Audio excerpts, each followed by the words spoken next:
You...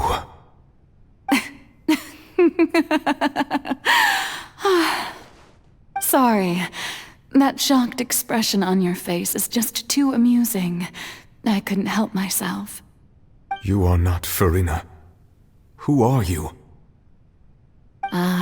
The sweet sound of bewilderment. Marvelous. A sure sign that my attempt to deceive everyone was a resounding success. But to answer your question, I am Focalor. You know, the god. Focalor? Why did you deceive us? Oh, that wasn't my goal, of course. Goodness, no. But I had to fool everyone else too, if I was to stand any chance of deceiving the heavenly principles. Deceiving the heavenly principles? It's all because of that pernicious prophecy. Dreadful, wasn't it? Everyone doomed to dissolve. Fontaine condemned to be flooded. One was not amused. In fact, one was positively bemused when that problem was thrust upon me by my dearest predecessor. That's the former Hydro Archon Egeria, for the uninitiated. It hardly gets more disastrous than a preordained national catastrophe, now does it? She knew full well that the prophecy would surely come to pass. And as one of the seven, she also knew full well that one defies the heavenly principles at one's peril. So yes, as you have no doubt surmised, it was a rather impossible situation that I found myself in.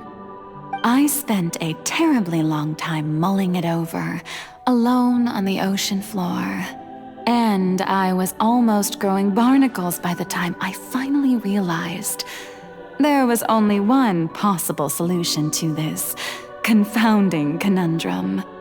I had to outwit the heavenly principles, allow the prophecy to be fulfilled, ostensibly at least, while saving everyone at the same time. I'm a genius, I know. I can only assume that's why Egeria chose me as her successor. Although, looking back now, it was hardly the inheritance one dreams of. Between the task of saving the nation, the quotidian duties of the Hydro Archon, and not to mention the original sin of creating a new race of humans, I dare say she left me quite a colossal mess to clean up. But one can only play the hand one is dealt. I did not choose this, any more than I chose to be one of her Oceanid familiars. So you were also once one of the Oceanids, transformed into a human by Egeria's hand? Yes, I was. I always dreamed of becoming human. And I still do, even now. In my eyes, to be human is to be part of the greatest opera ever known. After becoming a god, I separated my divinity from my body and spirit, leaving behind only a self that was as naive and bewildered as my past self on her first day as a human being. The me you see before you now is that divinity, and the human counterpart I left behind, I named Farina. She could feel joy, sorrow, and everything in between. She could be as vain and conceited, or as meek and vulnerable as she wished. Her strengths were of a kind only a human could possess, as were her shortcomings. But in my eyes, Farina's humanity was what made her perfect. She was perfectly human in every way, the person I always wanted to be. Anyway, so then I cursed her. All part of the plan, of course. The plan to deceive the heavenly principles. Do you still remember the final scene of the prophecy? The Hydra Archon alone, weeping on her throne.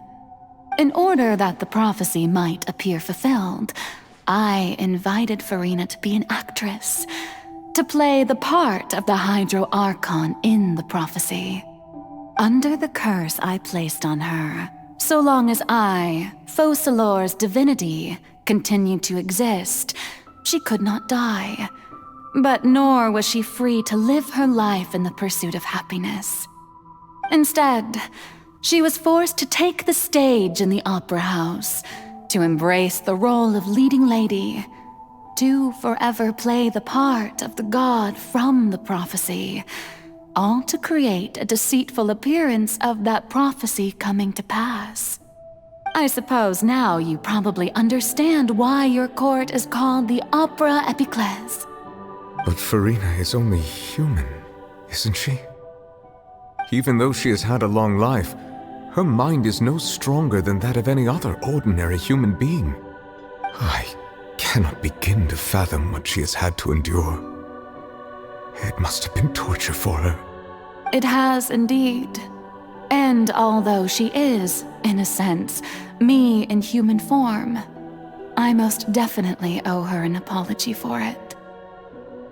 It's been 500 years, and all along, she's been playing her part in the most unimaginably long, unbearably lonely, and agonizingly painful opera of all time.